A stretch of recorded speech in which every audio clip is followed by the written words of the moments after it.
Bom dia, pessoal.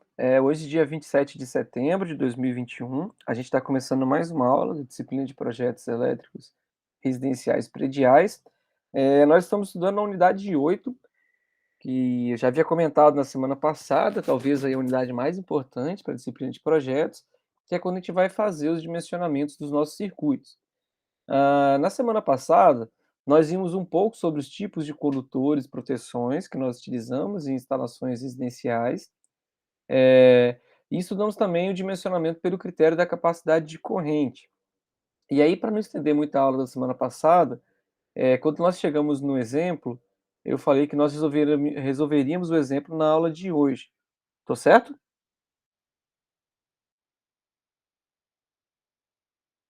Obrigado. E aí, então, depois que nós resolvemos o exemplo, nós vamos estudar o item 3 da nossa unidade de dimensionamento, que é fazer o critério de dimensionamento também pela queda de tensão. E aí ficamos então para o retorno das aulas, do item 4 em diante, né, retorno das aulas que a gente tem um intervalo de acho que 3 dias, né, dessa semana, do final do primeiro semestre, né, e a gente inicia o segundo semestre fazendo então o critério de proteção contra a sobrecarga. Bom, não vou passar aqui pela essa primeira parte, né, tem um vídeo da semana passada, quem ficou com alguma dúvida pode voltar lá e assistir, mas de qualquer forma, quando nós formos resolver esse exemplo aqui agora, a gente vai acabar falando um pouquinho sobre tudo que nós vimos na semana passada.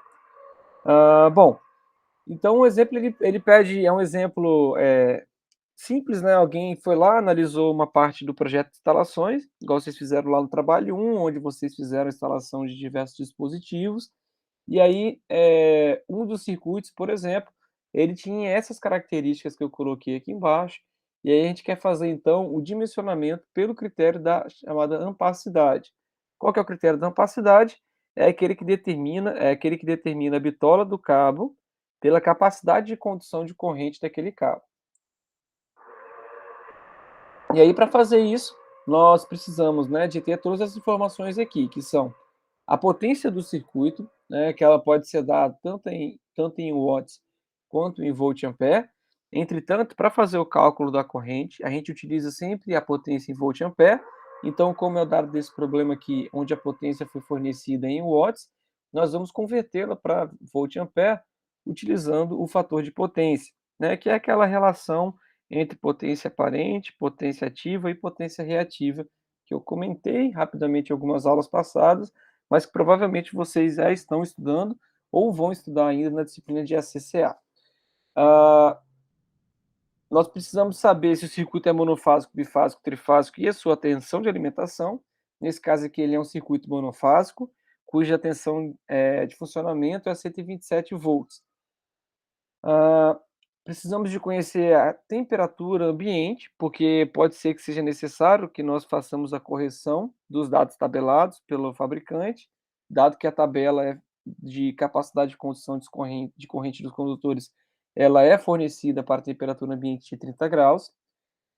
Nós precisamos saber se esse circuito ele é agrupado com algum outro circuito dentro de um mesmo eletroduto. Nesse caso aqui, ele está agrupado com mais circuitos, né, dando um total de 4 circuitos agrupados.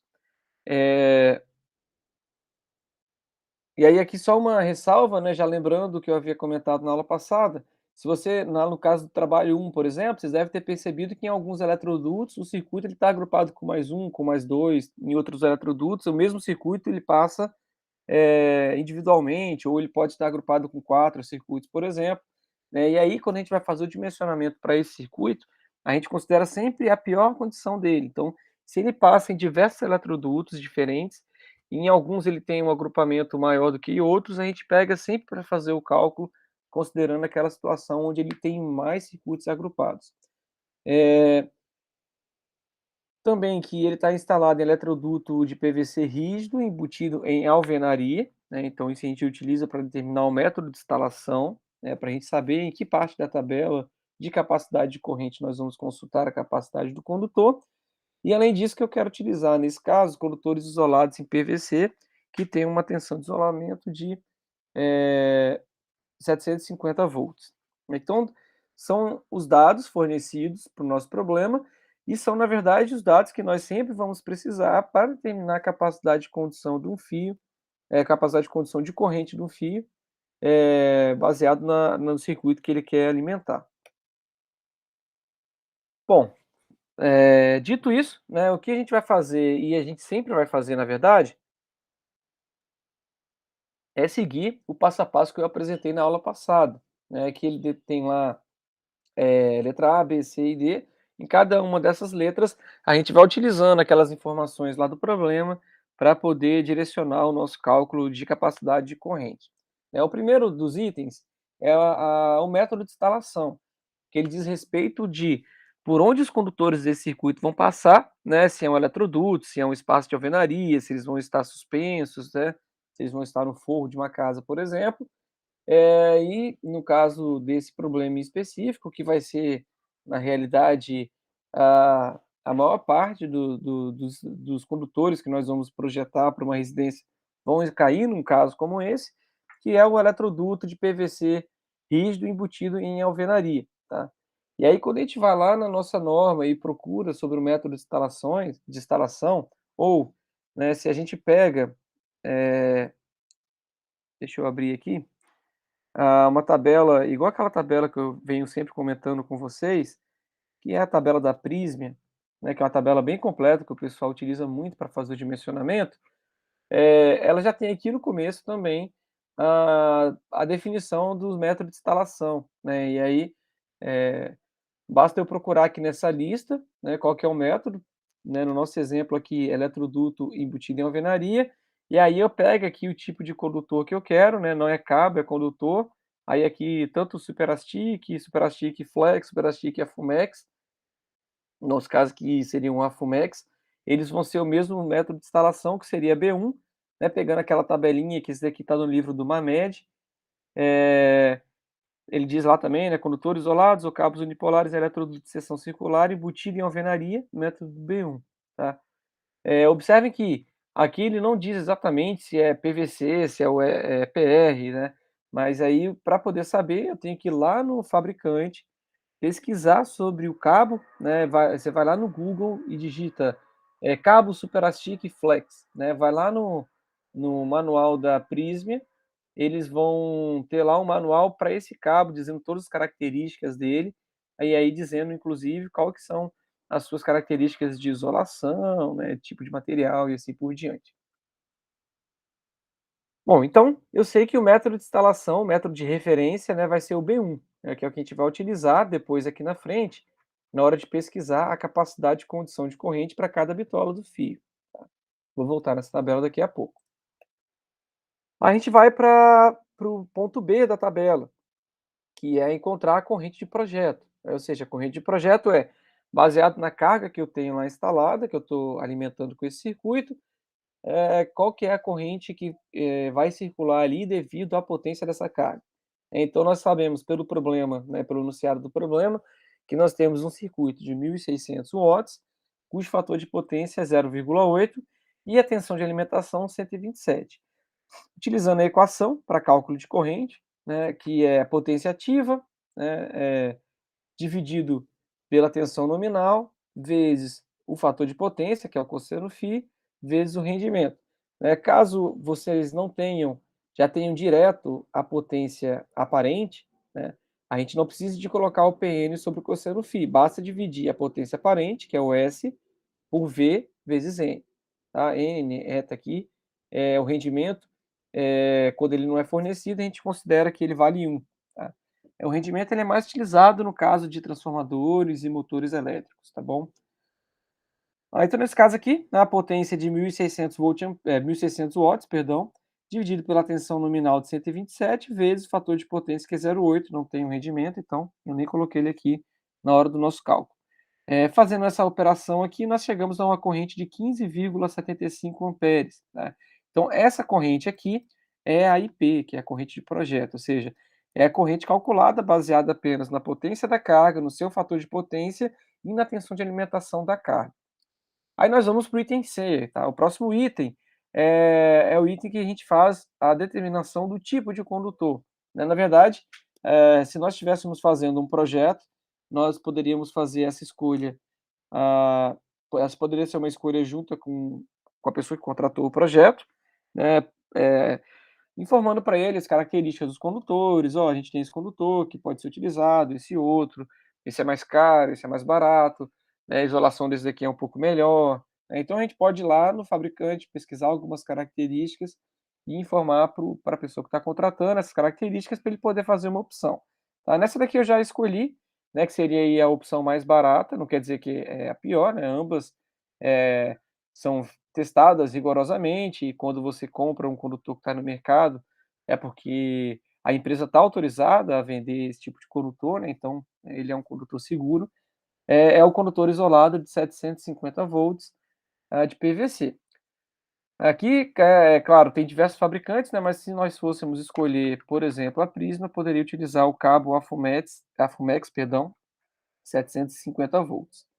Hã, e aí a gente vai então para pesquisar o número de condutores carregados.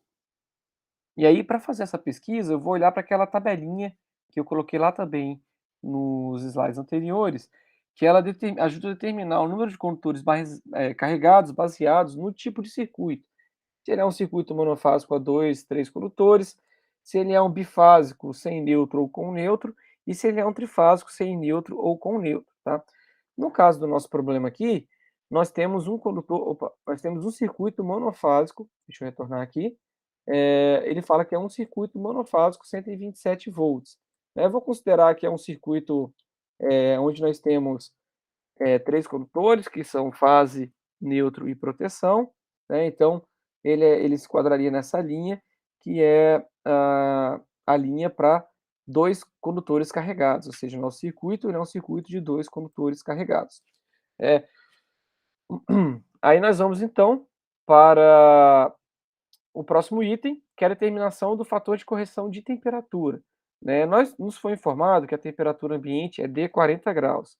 E aí se nós formos lá no manual da Prysmian ou na própria norma, nós temos que, para a temperatura de 40 graus, né, considerando o ambiente, né, a temperatura ambiente, ele não está enterrado no solo, de 40 graus, num condutor cujo isolamento é de PVC, nós teremos um fator de correção de temperatura de 0,87. Então é uma pesquisa simples, ó, a linha de 40 graus, nós temos condutor no ambiente de 40 graus com isolamento de PVC, portanto nossa correção, perdão, de temperatura é de 0,87, tá. Deixo anotado aqui, ah, aliás, na nota aqui, né, na temperatura, correção de temperatura, e aí vou para o próximo item, que é a correção de resistividade do solo, tá.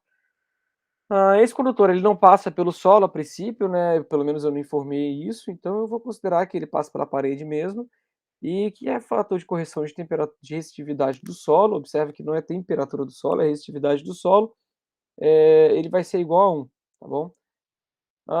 E o fator de correção de agrupamento, que é o FCA, fator de correção de agrupamento, eu vou considerar que esse circuito ele está agrupado, com mais 4 circuitos, tá. Opa. Espera que eu passei sem querer. Na verdade que ele está, agrupado em 4 circuitos, tá. E aí a gente vem aqui, ó, na primeira linha, a forma de agrupamento em feixe, ao ar livre ou sobre superfície, embutidos em condutos fechados, que é o nosso caso, ele está no eletroduto, embutido em alvenaria, então a gente olha para a primeira linha. Hã, e aí, né, se nós temos, o número de circuitos agrupados, tá, se for 1, o fator é 1, a partir de mais um circuito agrupado, ou seja, com 2, 3 ou 4, que é o nosso caso, o fator é de 0,65, tá. Então, no caso aqui, o fator de agrupamento vai ser 0,65, e aí eu anoto aqui 0,65, e aí eu vou para o próximo item, que é fazer o cálculo da corrente corrigida. A corrente corrigida é quando eu pego a corrente de projeto, que é o IP, e divido pelos fatores de correção, sendo eles correção de temperatura, correção de agrupamento e correção de resistividade do solo. A correção de temperatura que nós vimos é 0,87, porque ele está na temperatura de 40 graus. A correção de agrupamento nós acabamos de ver o 0,65, e a correção de resistividade do solo é 1, já que esse condutor não passa pelo solo. Fazendo essa correção, nós temos aqui, então, a corrente de 27,85 amperes. Então, olha que interessante. Se nós tivéssemos feito apenas o cálculo da corrente baseado na potência do circuito e procurasse um condutor, né, com essa corrente aqui, nós estaríamos muito longe da realidade do circuito, que é a realidade para quando eu for pesquisar o meu condutor, ele tem que suportar não apenas os 15, mas seria os 27. É claro que isso não representa que vão passar 27 amperes, né? Mas necessariamente, né? Mas que dado todas as características onde esse circuito ele foi, onde ele está instalado, eu tenho que corrigir esses condutores, essas capacidades de corrente, tá?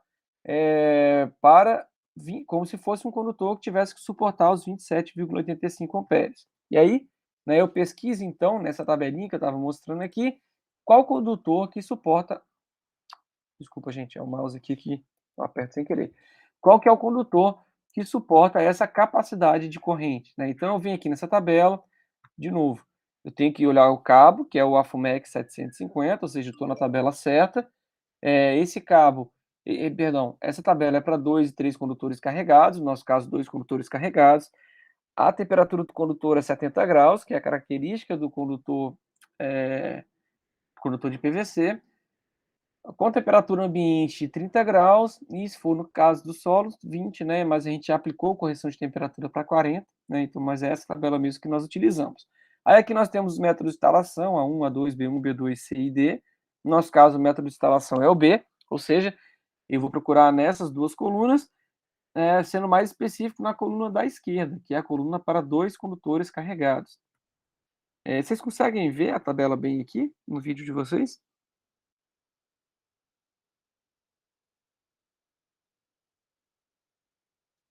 Sim. Obrigado. Então aqui, olha, nessa coluna então, né, que é para 2 condutores carregados no método de referência B1, eu vou olhar aqui na primeira coluna da tabela, a capacidade, qual o fio que tem a capacidade que eu preciso. Então, qual é a capacidade? Voltando aqui no slide anterior, é de 27,85. Então, olhando aqui pelos condutores, tá? O de 0,5 suporta no máximo 9, 0,75, 11, eu vou descendo aqui. O de 2,5, 24, o de 4 milímetros, 32. Ou seja, o condutor que atende a esse critério, desculpa, é o condutor de 4 milímetros, dado que ele suporta até 32 amperes para 2 condutores carregados no método de instalação B1. Então está aqui anotado, 4 milímetros quadrados, com isolamento de PVC, 750 volts. E aí, para finalizar, a gente vai ver com mais calma depois o dimensionamento do disjuntor, né? Mas aí a gente procuraria se existe um. Primeiro a gente olha a bitola mínima, né? Considerando que esse é um circuito de força, né? Então a gente vem aqui, ó, circuitos de força, que incluem tomadas, a bitola mínima é 2,5. Como nós encontramos o de 4 milímetros quadrados, ok, está dentro do mínimo exigido pela norma. E aí a proteção que eu estava comentando, que a gente vai aprender melhor como faz o dimensionamento na próxima semana de aula, né? Mas basicamente a corrente nominal do meu disjuntor ela tem que ser maior do que a corrente de projeto, né? Senão quando passar a corrente de projeto meu disjuntor já vai desarmar por sobrecarga, e ela tem que ser menor do que a capacidade do nosso condutor, que é a corrente do cabo vezes todos os fatores de correção, né? Então, se nós retornarmos quem é IZ? IZ é a corrente aqui da nossa tabela do condutor. Então, multiplicando a corrente por todos os fatores de correção, tem que ser possível encontrar um disjuntor que esteja nessa faixa, né? Maior do que a corrente nominal de projeto e menor do que a capacidade de condução do fio. Então, ou seja, o disjuntor ele protege o condutor, né, que ele não vai deixar passar por muito tempo a corrente maior do que um limite do condutor, né, e protege o meu circuito, dado que se a corrente do circuito ela aumentar, né, baseado no cálculo nominal que nós fizemos, ele vai desarmar também depois de um tempo transcorrido, que a gente vai ver como é que a gente calcula esse tempo. E aí, olhando para uma tabela de disjuntores da fabricante Siemens, eu consigo enxergar aqui um disjuntor de 16 amperes, que ele é maior do que o 1575, ele é menor do que o 18,96. ou seja, escolho o disjuntor de 16 amperes, desculpa, que no caso desse circuito aqui em específico, eu poderia colocar um curva C, por exemplo, ou um curva B, né, como eu não tenho mais características do circuito, ambos atenderiam, e a gente vai ver o que significa ser curva B ou curva C na próxima aula. E aí eu poderia, por exemplo, se fosse um curva B, escolher o modelo 5SL1 116-6MB, que é um disjuntor monopolar para 16 amperes. Não seria o bipolar, porque o bipolar é um disjuntor para duas fases. No nosso caso aqui, a gente só tem uma única fase, que é um circuito monofásico. Perguntas a respeito desse exercício, pessoal? Eu posso seguir.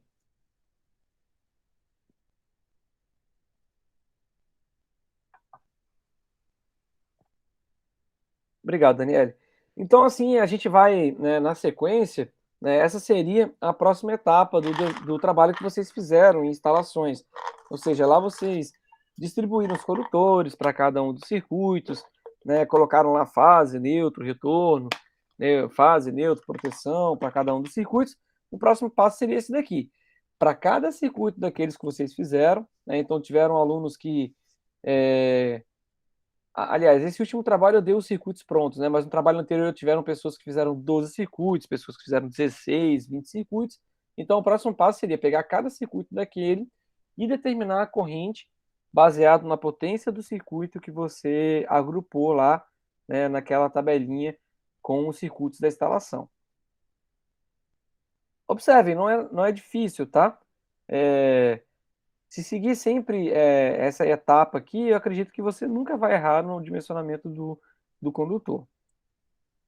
Entretanto, os nossos condutores, eles devem ser capazes de circular, né, aquela corrente, né, necessitada pelo circuito, né, a corrente demandada pelo circuito, mas ele deve ser capaz também de entregar no ponto de acionamento do meu circuito, numa tomada ou numa lâmpada, por exemplo, uma tensão mínima baseada na tensão que chega na nossa residência.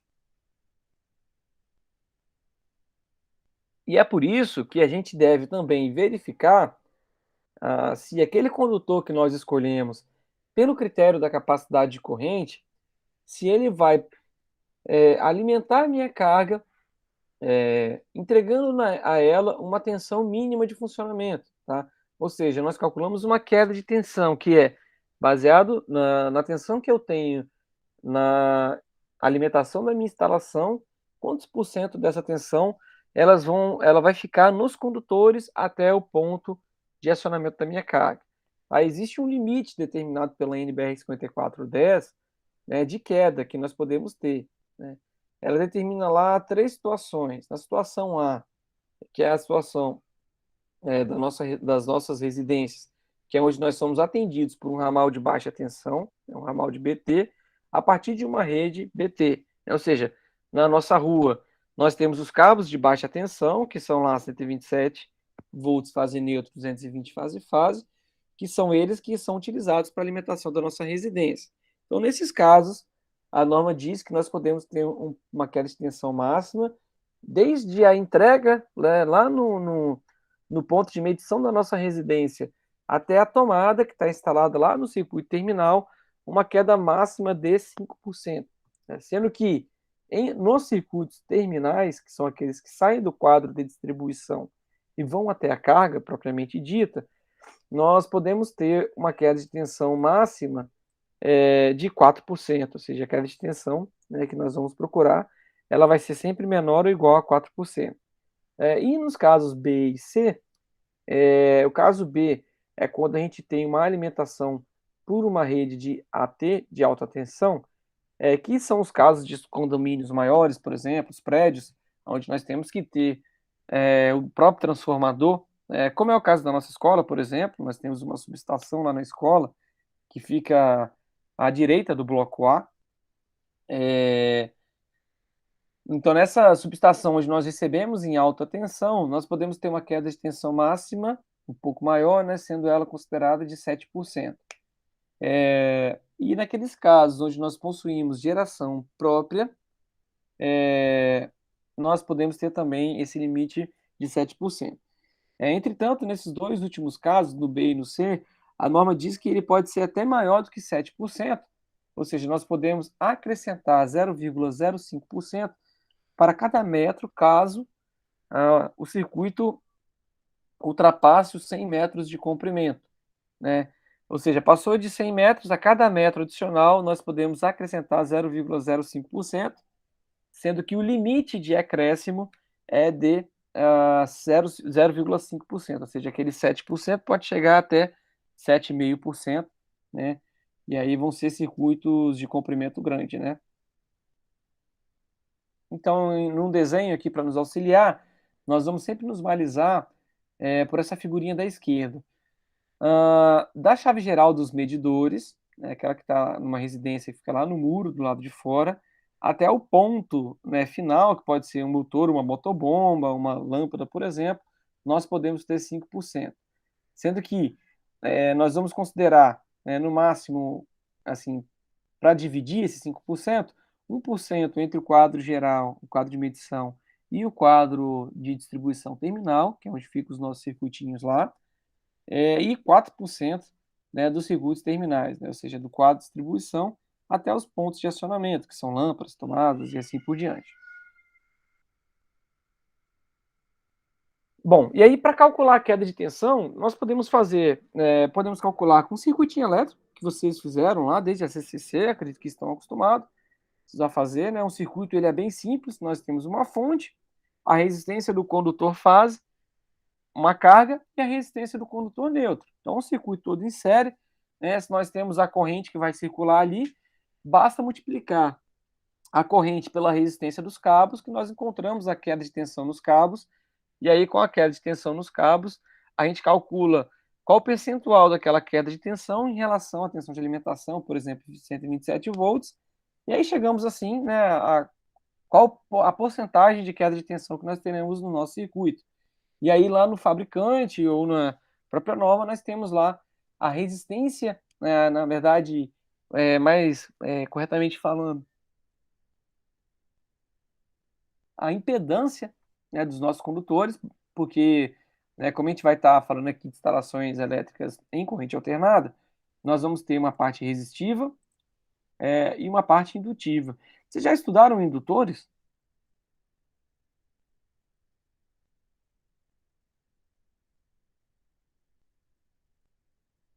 Alguém lembra, pessoal?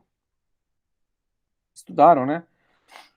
Então, um condutor elétrico, ele tem, além da parte resistiva, né, digamos, a parte real da impedância, né, nós temos também a parte reativa indutiva, tá?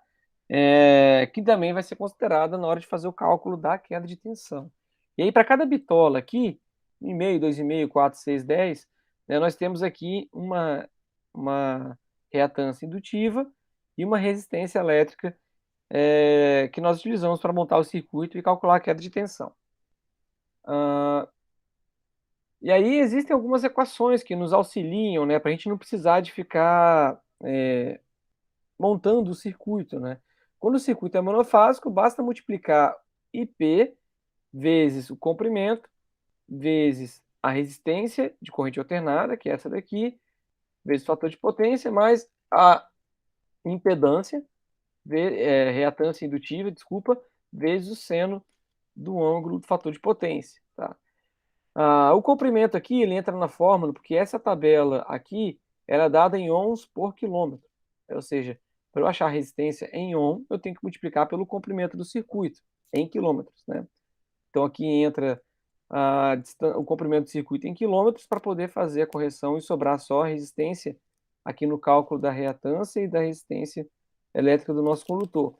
E o 2 aqui é porque no circuito nós temos a resistência da fase e do neutro, né? Então, como a corrente, circuito fechado passa pela fase e o neutro, a gente considera, claro, aqui considerando que os dois têm o mesmo tamanho, né, que é razoável de se considerar, né, a gente calcula a queda de tensão no circuito monofásico.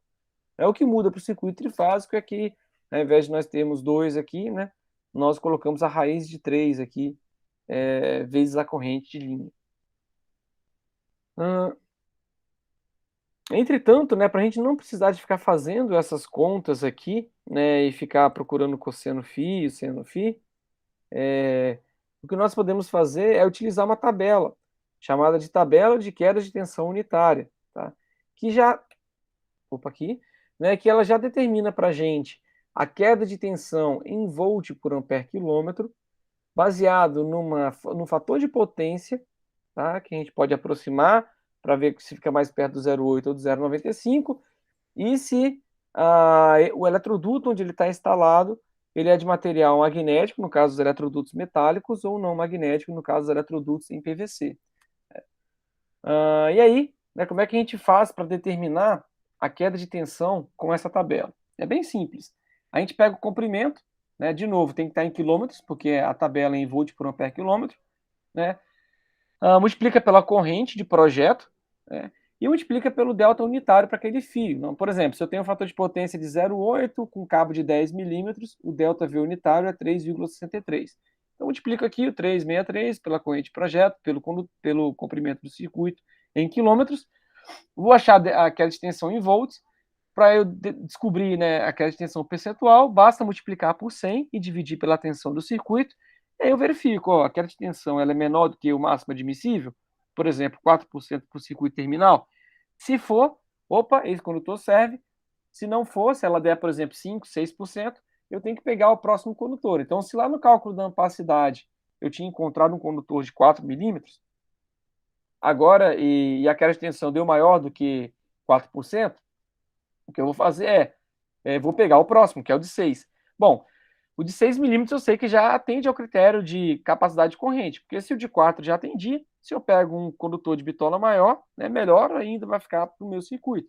E o que eu faço então? Pego o de 6, anoto aqui o delta V unitário para o de 6, e aí calculo de novo a queda de tensão e verifico se ela ficou menor que 4%. Se ainda assim não ficar, pego o de 10, 16 e assim por diante, tá?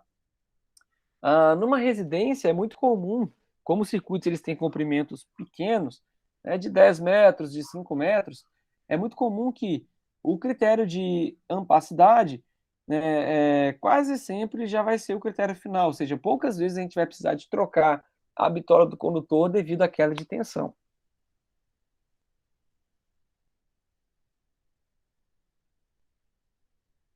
E aí, como a gente tem por exemplo, pegando um circuito de iluminação, como é que a gente calcula a queda de tensão? O correto seria, correto é, na verdade, eu pegar todo o meu circuito, eu olho como no caso do exemplo anterior, eu dei um circuito com a potência de 1.600 e a gente entende que é como se fosse uma tomada, como se fosse não, uma tomada de uso específico, onde eu tenho dois condutores levando até aquela potência de 1.600 watts, né? Num caso real de um circuito de iluminação, por exemplo, a gente tem a carga distribuída, a gente não tem 10 metros de fios atendendo uma carga de 1.000 watts no final. Nós temos várias cargas no meio do caminho que são atendidas por esse circuito, né? Então aqui, por exemplo, eu tenho uma lâmpada de 100, uma de 200, uma de 100, uma outra de 100, de 160, 280 e assim por diante, tá? E aí o que eu faço é sempre analisar pelo pior caminho qual que é a queda de tensão. Então, nesse caso aqui, visualmente, dá para a gente perceber que o pior caminho é o caminho de cima, né? Porque aqui a gente tem embaixo apenas um ponto de 160 e em cima nós temos dois de 280, tá? E aí eu calculo então o ΔV aqui, aqui, aqui, aqui e aqui, né? Somo todos eles e aí, claro, né? Para eu para alcançar, né, digamos assim, o critério de queda de tensão, para atender o critério de queda de tensão, esse somatório aqui deve ser menor do que 4%. Aqui tem dois exemplos, tá? São dois exemplos que estão até fornecidos pela Pirelli, né? Para fazer o cálculo de queda de tensão. Aqui nesse exemplo da esquerda ele diz o seguinte, né, nós temos um circuito de distribuição, esse circuito ele é trifásico, ele utiliza o condutor isolado Superastic Flex, que está instalado em eletroduto de PVC aparente. Desculpa, gente. cuja tensão é de 220 volts, e o comprimento desse circuito, desde o seu ponto inicial até o quadro que ele está alimentando, é de 100 metros. E que a queda de tensão máxima prevista, né, por características particulares do projeto, é 3%. O que seriam características particulares? Por exemplo, é uma indústria que pode ter queda de tensão máxima de 7%, só que para esse trecho que eu estou considerando aqui, no máximo 3%, para quando eu somar tudo, eu ficar dentro do meu limite lá de 7%. Com fator de potência considerado de 0,8, né, e que teve uma corrente de projeto de 85 amperes. Bom, deixa eu abrir a tabelinha aqui. Se nós pegarmos a tabela, a coluna B1, que é o método de instalação para esse cara aqui, que é o eletroduto PVC aparente, e procurarmos, então, pelo condutor que suporta a passagem de corrente, tá, de 85 amperes, nós olharmos aqui, B1, 3 condutores carregados, porque é trifásico, para 85 seria esse daqui, né, que é o condutor de 25 milímetros quadrados. Se a gente olhar aqui, desculpa, 25 milímetros quadrados, está aqui, 89 amperes, é a capacidade dele. Por isso que ele colocou aqui, né, o condutor de 25 milímetros quadrados, ele atende esse critério, e ele tem uma IZ, né, uma corrente do condutor de 89 amperes. Pelo critério de queda de tensão, né, pegando essa tabelinha anterior aqui, né, que é a tabela 8, né, se nós descermos aqui, então essa é a tabela 2, se nós formos até a tabela 8, tá aqui. Não, essa tabela é diferente da nossa aqui, né? Mas ele vai ter a tabela aqui também de ΔV unitário. Para ela aqui. É igualzinha aquela que eu coloquei no slide, tá, pessoal?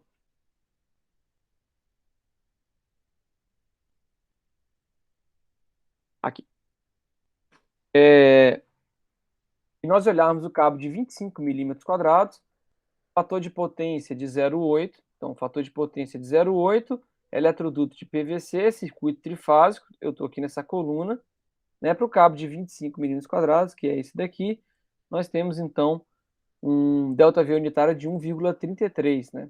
Então tá aqui, ΔV unitário de 1,33 volt por ampere quilômetro. Então eu multiplico, né, esse delta por 85, que é a corrente do meu circuito, cadê? Tá aqui. E multiplico também pelo comprimento, que é 100 metros em quilômetros, dá 0,1 quilômetro. Fazendo essa conta aqui, nós chegamos ao valor de 11,3 volts de queda de tensão. Para calcular a queda percentual, basta eu dividir, então, o 11,3 por 220 multiplicar por 100, o que nos deu aqui 5,1% de queda de tensão. Como o máximo que eu quero admitir para esse circuito é 3%, né, 5,1 é maior do que 3, o que eu devo fazer é pegar o próximo condutor na tabela. Então, o próximo aqui, depois do 25, é o de 35. Né? O de 35, se nós olharmos aqui, ele tem um ΔV unitário de 0,98.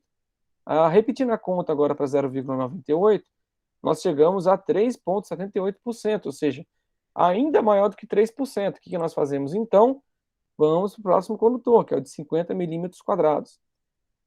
E para esse condutor aqui, nós temos um ΔV de 0,76. E aí, quando a gente chega aqui, colocando agora o ΔV unitário de 0,76, nós chegamos a uma queda de tensão de 2,94%, menor do que os 3 que nós queríamos ter, ou seja, estamos dentro do critério de projeto que a gente está analisando. De novo, é uma conta razoavelmente simples, não tem muita dificuldade. Aqui um outro exemplo agora, né? Esse daqui, o da esquerda, é mais parecido com um exemplo de uma indústria, né? Uma carga trifásica com comprimento de 100 metros, tá? Enquanto esse da direita aqui é mais similar ao que nós vamos encontrar na nossa disciplina de instalações residenciais, tá?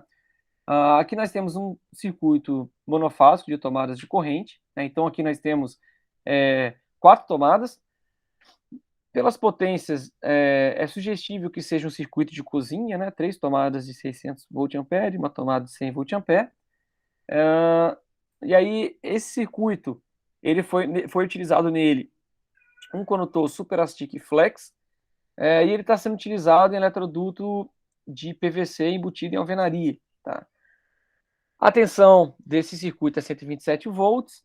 Os comprimentos, eles estão aqui na figurinha, né, do quadro de distribuição. Nós temos diversos comprimentos, que são os pontos, dependendo dos pontos das tomadas. Né? Então, a primeira tomada está a 2,5 metros do quadro, a segunda, 3 metros da primeira, a terceira, 3,5 metros da segunda, e a quarta, 7 metros da terceira.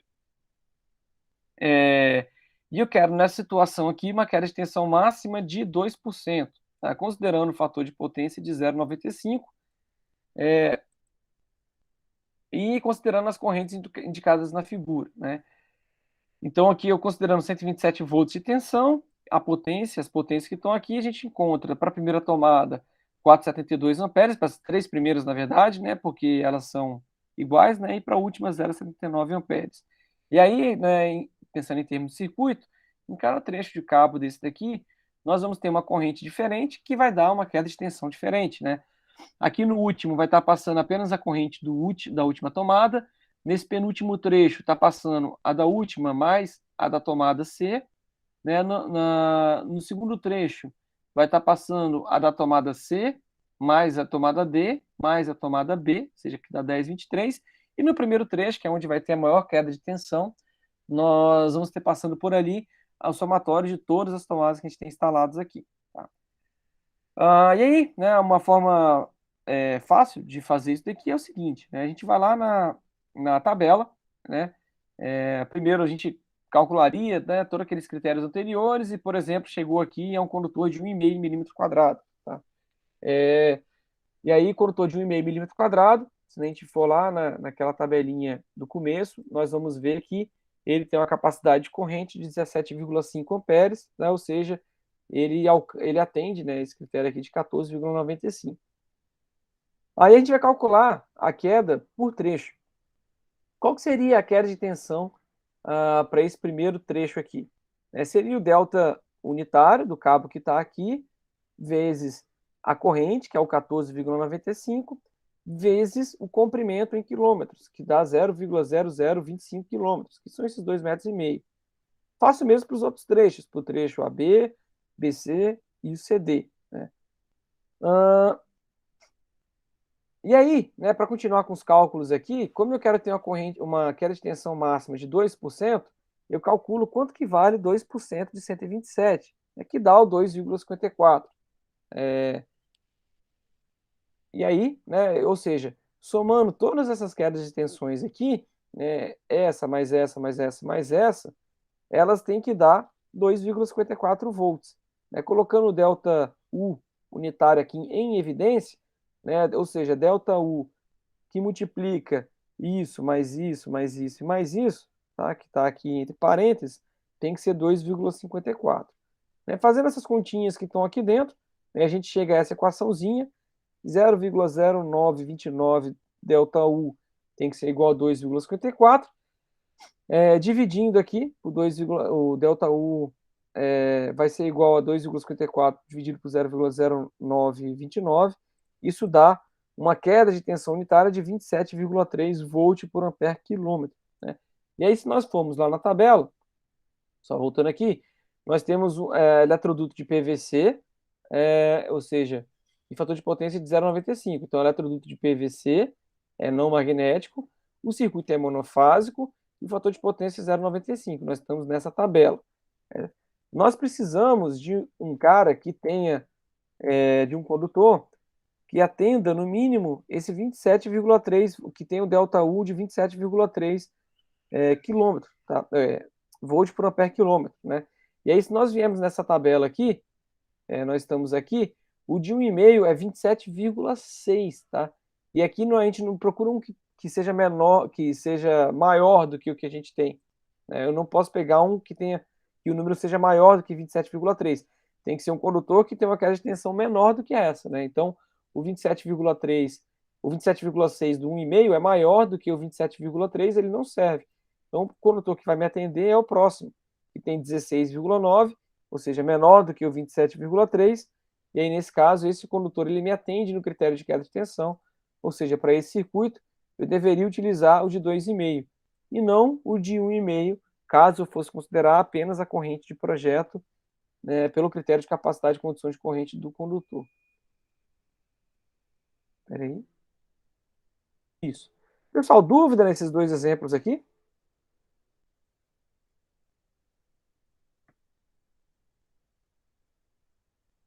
Tranquilinho, né, galera? Então, qual que é o chato para fazer isso daqui? É você ter que pegar os circuitos, né, de tomada e de iluminação, né? Vai ser chato, na verdade, para os TUG e para as tomadas de iluminação, né? Você montar lá as distâncias entre os pontos de iluminação, entre as tomadas, né, fazer o circuitinho e calcular a queda de tensão, né? Mas não tem muito segredo, só é um pouquinho chato de se fazer. Bom, aí o próximo item, vai ser então um critério de proteção contra a sobrecarga e depois contra a corrente de curto-circuito. Só que esses itens nós veremos nas nossas próximas aulas de projetos, tá? E ficamos hoje, então, na nossa aula de projetos. Ficamos por aqui, né? Então nós fizemos um exemplo do cálculo da bitola do cabo baseado na capacidade de corrente e fizemos um segundo exemplo, estudamos sobre o critério da queda de tensão e fizemos um exemplo sobre o cálculo da queda de tensão nos condutores. Bom, obrigado por vocês terem assistido o vídeo até aqui, né, e até a nossa próxima aula. Um abraço.